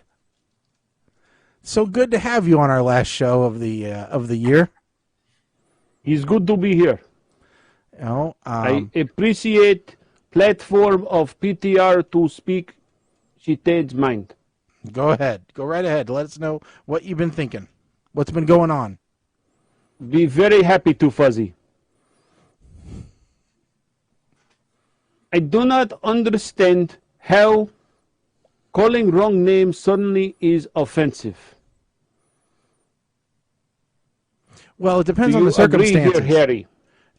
Depends on the circumstances. I mean, I think if you're being intimate with someone and you're using the wrong name, that definitely could cause a problem and ruffle a few feathers. Of course, if you are on top of a woman and call her wrong name, that could be a problem. Yeah. If you're not thinking straight and call someone wrong name by accident, why problem? Doesn't that make sense, Fred? Yeah, Mr. Gorbachev, it makes perfect sense. But this teacher get fired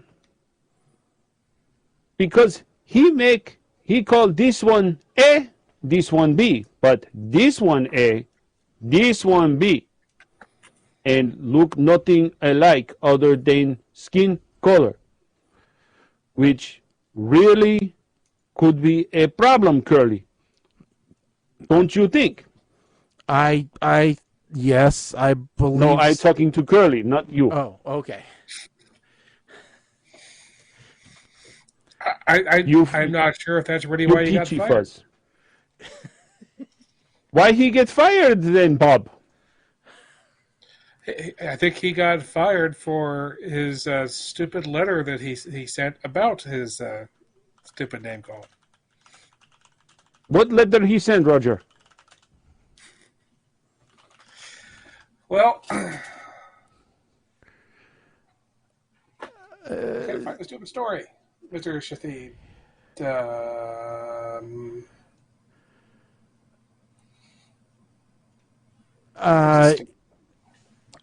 Is no matter. Should not be fired for mixing up names. Getting fired for mixing up names is bullshit.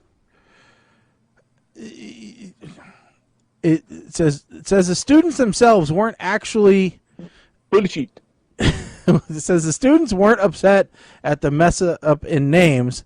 It says that the teacher's defense against their accusations of racism. What? If they weren't upset, then how were their accusations of racism? So basically, this thing happened, and it got back to the professor that people were unhappy about him mixing up the names. So he wrote this giant screed and sent it out to everybody. Why you use big words there, Cliff? What? Screed? Screed. The shit is screed. Mr. Shitate obviously no go to university. Well, no, you probably would have been called the wrong name. Probably would have been called Akbar could have something. been rich. Call me wrong name. Mr. Shitate, kick your ass, then sue. So, give me honorary degree in ethics. Now, what's terrible, I think we could all agree, is to have yourself being investigated about something and know that there's something wrong, but no one tells you what it is or gives you any chance to defend yourself. That's wrong. He's absolutely correct, Bill. And obviously never been married, because wife do that all the time. I'm mad at you. For what? You should know. Obviously, I don't. I tell you what, it's a darn good thing. If I knew, I apologize. What'd I do? Figure it out. It's a darn good thing that the children and the dogs don't get upset when I call them the wrong name, because that happens all the damn time. I just start rolling through names, and then I finally just go, you know who you are. Dogs very easy to placate. Just give them cookie. So I'm just like Bailey, mother, whoever, get in here now. That's usually Mr. who it is. Shitate must know. Mm-hmm. Do PTR hosts have New Year's resolution? The only resolution I have is to be more prompt at uploading episodes, so that I don't have to worry about having to upload the last 3 months at one time to get caught up. I had the same New Year's resolution that I've had for many years, and I've always kept to that resolution. And so I think I would just continue the same New Year's resolution I've always had, which is to not have any New Year's resolutions other than a resolution not to have a New Year's resolution. That is a weak answer, Jake, from State Farm. That's bullshit. You need to have some kind of goal going into 2022. I also really do. I know. If I know make resolution, I can't break resolution. That's a pussy. I do make a resolution, Mr. Shitate. Resolution is no swearing as much. Which is problem when my name is a swear. So how in the fuck have to get it out now before New Year's? How am I supposed to not swear when some jackass named me Shitate? Well, you could legally change your name. Einstein's. You could change your name. Change your name, Mr. Shitate, to Dumas. Dumas. Dumas. Mr. Dumas. Change name to Hugh. Hugh Dumas. Hugh Jass. Hugh Jass. Hugh Jass. Like Hugh Mr. Jackman, Hugh but different. H-U-G-H Jazz. J-A-S-S. Yes. Hugh Jass. Yes. Good work. Good work. Very good idea, Skippy. Yes. Yes. Good work. All right. Oh. That my resolution. Do more wusa, do less defect you.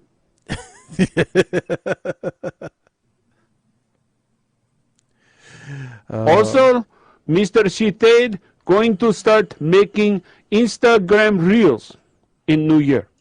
Oh. Perhaps start new Instagram account. Before, but again, people may get offended. PTR Shathid? Perhaps. Censors may not allow it. But Hugh Jass, PTR Hugh Jass may pass Instagram. You never know. You never know. And start doing reels, just lip syncing to. I don't know what HD is, but my doctor called and said I got 80 of them some bitches. Oh. Promote show. Yes. Help friends. Yes, we need all of our special guest stars. Merry New Year, friends. Mr. Sheeted Go. Yes, bye. Yes. Yes. It's always good to have a visit from. I can't hear you. I lost my earpiece. Hold on. Okay. Oh, Christ. God, I'm old. Okay. No, I do. It's always good to have a visit. Yes. It's always good to have one of the cast of characters on. So, no, I mean, I think coming up in the new year, want to get back to making changes on the website now that we have an additional domain name to support. You know, Please, God, don't tell me that the pie in the sky thing of doing a complete redesign is still is that the New Year's resolution? Because if that's the case, then let's just. Well, I want to temper the enthusiasm on it and just try and get it, you know, an upgrade that makes it more visible on mobiles. You may see me. I'm going to go document this. Listen, here. Yep. Over here. It's my whiteboard. Okay, so Shaggy. Yep. Probably won't Redesigned start website. Probably won't start till February.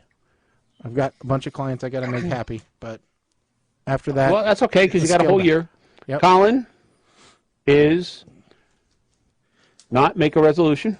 Boy, I really wish Colin. I make daily resolutions. Dating resolutions? You're going to make a dating resolution? Is that what- Daily resolution. I thought it was going to be a dating resolution. Daily. No, I ain't daily. got enough whiteboard for that. And me, well, I'm being cliche here, but I'm going to drop poundage. That's on mine too. I gotta do like 50. Listen, I stepped on the scale today, and I'm the heaviest I've been in almost 2 years. I said, nope, this has got to go. Gotta go. I'm the heaviest I've Doesn't ever help been. that I'm drinking. I'm the heaviest I've ever been. And, luckily, I weighed. I'll tell you. I mean, I don't really give a damn. Pull up the app here because I got a smart scale. Stupid. So I weighed in at just under 221 today. Oh, I wish. My highest back in 2001, I was 265. Well, so I was scared the other day because I stepped on the scale and it said 370, and I'm like, what? What in the hell is? I'm like, this. There's no way that I gained 40 pounds in 3 months. I'm like, that could happen, but there is no way that I did that, because the previous time that I stepped on the scale was like 330. And I'm like, that was already out of control for me. And so luckily I had a doctor's appointment coming up. So they always have me weigh myself. Got to stand on the fat guy scale now. So, stood on that, and it's like, 330. I'm like, oh, thank God. She's like, oh, is your scale off by a few pounds? I'm like, yeah, 40. And she's like, holy crap, I'd get a new scale. I'm like, yeah, no shit. I'm like, I thought I was in real bad shape. I'm like, she goes, 40 pounds. Good Lord, no wonder you were nervous about it. I'm like, yeah. Actually, and I didn't have as much stuff in my pockets. I do have to add one more to mine. And drop poundage and learn to play the ukulele. Okay.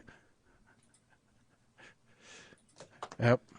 Because I actually kicked and screamed enough that you got one. Bought me a ukulele. So now I have to learn to play it. Well, see, I don't actually know what I got for Christmas yet.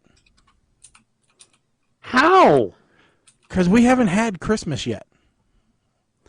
My eventually will be daughter-in-law and my youngest stepson both came down with COVID, like the day before Christmas Eve.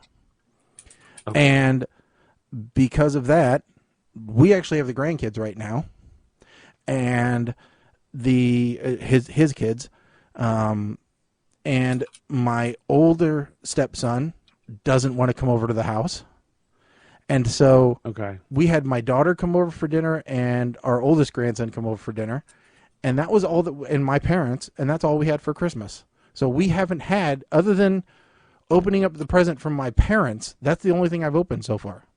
Everything else is still away, and we probably won't have Christmas till middle of January. Oh, wow. Okay.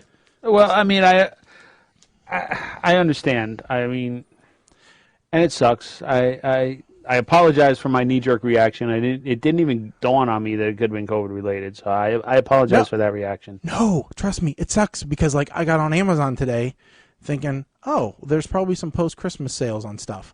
Then I'm like, crap, I can't buy anything because I don't know what people bought off of my wish list. I know somebody probably got me a Amazon gift card. So I know there's probably stuff that I have gotten that, or stuff I'm going to buy that I don't need to spend real money on. Now, doesn't it come off your wish list when somebody bought it? Not necessarily. Okay. Because, like, my daughter ended up getting a duplicate of some dice that she bought because she didn't clear them off of her wish list. Okay. Yeah, I guess that's true, because Kim bought me something off of my wish list, and I had to go in and remove it manually. So, because she copies the link and doesn't, like, go through the steps so that it comes off the wish list, because she thinks, you're going to peek. I'm like, no, I'm really not. I don't even look at my wish list anymore. Yeah, so it's like, so I don't know. So, Mike, something I haven't even told anybody else yet. Your Santa Claus. Bought myself a ukulele. Did you really? Yes. Dueling ukuleles. I am foreseeing a ukulele version of the PTR theme song this year. I want to hear you dueling ukuleles. I have no idea when I'm getting mine, because I bought mine off of Indiegogo. But oh God! Of course you did. Of course you bought an Indiegogo ukulele. And look, so I went on and I bought a tuner, which came today. So before the show, I was sitting here tuning it, and finally got it tuned. And I'm like, okay, you know what? This is a good starter.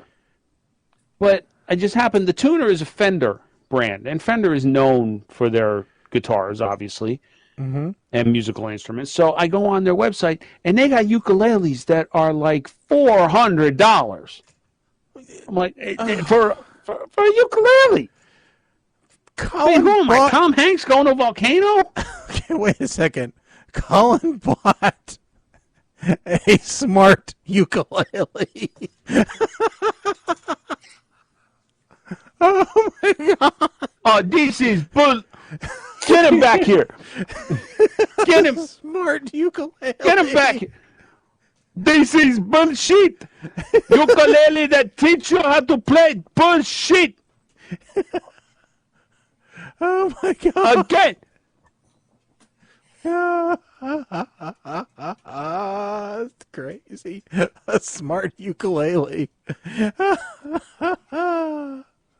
Because of course I would buy myself a smart ukulele. Is it Alexa compatible or what? Cancel. So, oh my god. That's actually pretty cool. But I'm not going to buy it for $280.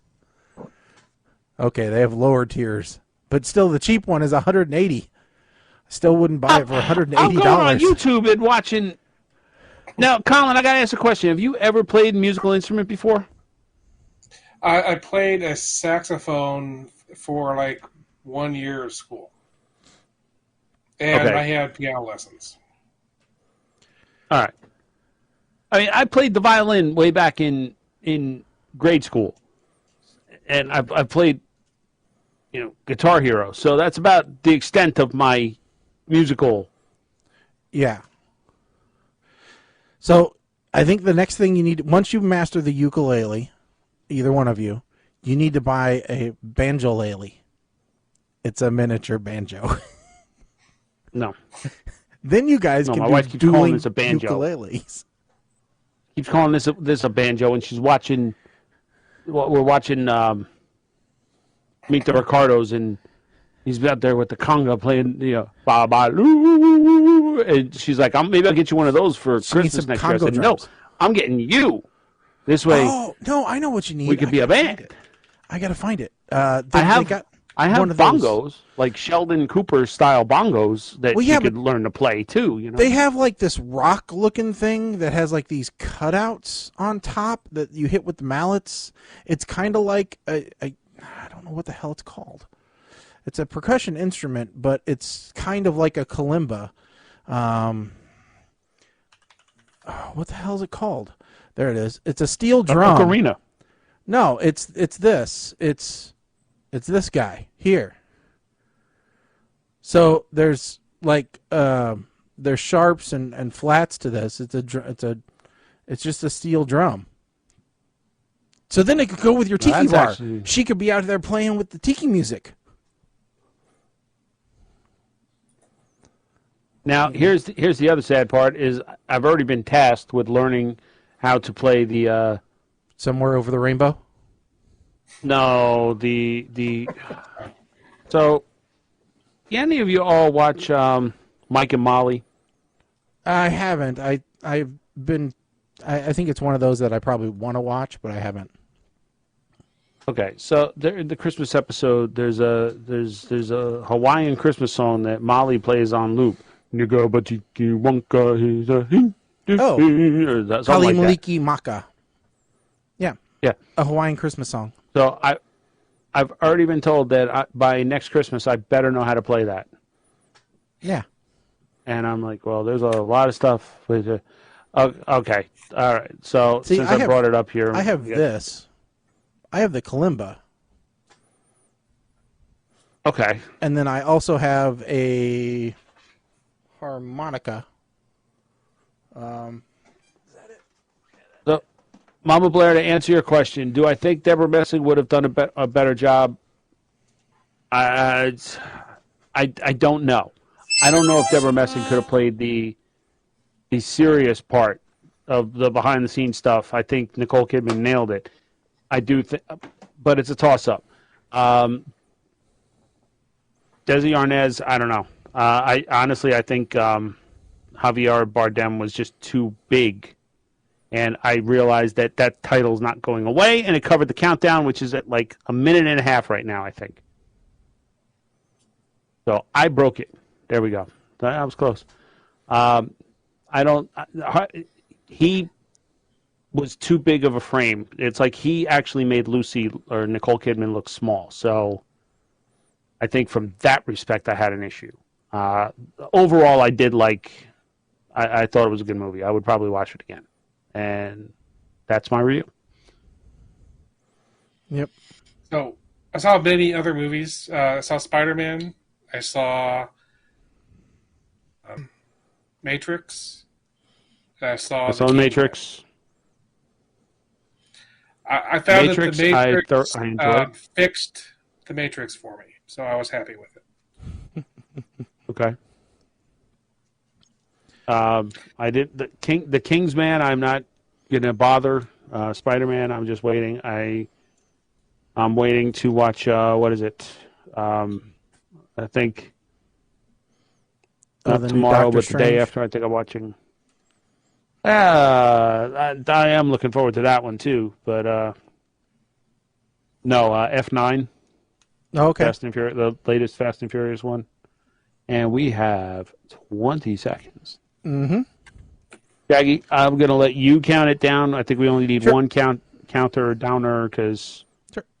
10, 9, 8, 7, 6, 5, 4, 3, 2, 1. Happy New Year!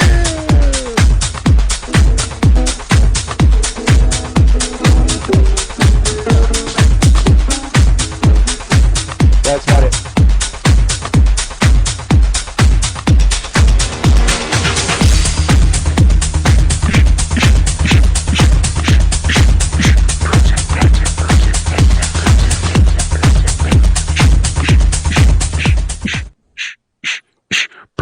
Sorry. Hey, let's get into it. You see how I got it all set up this year? Yeah, that was all like spur of the moment. Proud of you. I am proud of you. Sure. And this is the part where we say thank you for supporting us on this journey. Thank you for sticking with us. What are we on? Year 14? Yeah. Of doing this I think we're actually in 15, 16, to tell you the truth. But yeah. Of this iteration? This really? iteration, Wow. I think we are, yeah. Wow. It's been a crazy, crazy journey. I talked to my wife, and I'm like, I've been doing this for, probably getting close to 20 years. And I really, if you'd have told me when I started that I was still going to be doing this, I would not have believed you. We forged a lot of good friendships through this, and we say we do this because of us, and it's something we enjoy, and that's true, but it's also because of the listeners and the interaction and the ability to just reach out and talk to people and to get involved in their lives. I mean, we've had a lot of stories come through on the show. People tell us their problems. They tell us what they're going through. They say that, listening to our show is a bit of a break from reality for them, or that we helped them through things. And it's things we'd never expected to get out of this show. But we appreciate that you take the time to listen, and, that you feel like we're part of your life. So, and I know that sounds kind of sappy, but it's true. It really does mean a lot to us. So thank you, everybody, for letting us do that. So, any other thoughts from you guys? Nope. I mean, it's. I want to say that, I came along after you guys in the grand scheme of things. So I think I'm on I'm going into year 18 of doing this. Not all with PTR, but it's like you said. If you had asked me back then, did I think I'd still be doing this? My answer would have been a resounding no. But it's been fun. It continues to be fun, and like you said, there have been some, dare I say, surprising friendships that have come out of this. So, thank you for indulging us, and thank you for letting us do what we do, and we'll keep on doing it as long as you'll keep listening. Yeah, and we do hope that we grow in this next year. As we say every show, our growth is totally dependent upon you telling your friends and family and anybody who'll listen about the show. And we've now passed over 20,000 downloads. Since we've moved over to Libsyn as our provider, which I never imagined would happen. I won't say that we have the largest following in the world, but we have a dedicated following, and that's what's important to us. Obviously we'd love to be larger, but we're happy where we are. But if you want to give us that nod to your friends and your family and say, hey, listen, these guys are kind of fun to listen to, and they do interesting things, and, they tell us about movies that we should watch or shouldn't watch, then, hey, we appreciate it. So we do want to thank everybody. We know that it's been, a weird couple of years. And we thank you for bringing us along with you on this journey. And, we're going to be around at least for another year. So, we hope that you stick it out and that you subscribe to the podcast, check out our website, and follow us on all the social media channels, really. So, I don't have a whole lot more to add than that. How about you guys?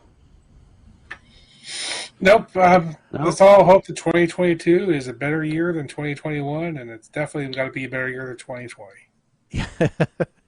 Yeah, we can only go up, really, is what we're saying, And we do want to, like we said, want to thank everybody for tuning in, listening, playing along at home, messaging in, and don't forget to follow us at PTR Radio on all the favorite social media channels. Twitch, Facebook, Twitter, Instagram. We're going to be active on all those. We have actually been posting on Facebook and Twitter quite a bit, and we will get to that gaming session that we've been talking about. That's something that we'll probably look forward to doing in 2022, and we're just going to look forward to doing more of the same moving forward. So again, thanks everybody for listening. Thanks for tuning in. Thanks for ringing in the new year if you did with PTR Radio. We really appreciate it. I'm Shaggy. I'm Colin. I am Mike the Ape Man. Stick a fork in us, folks. We are done. Later.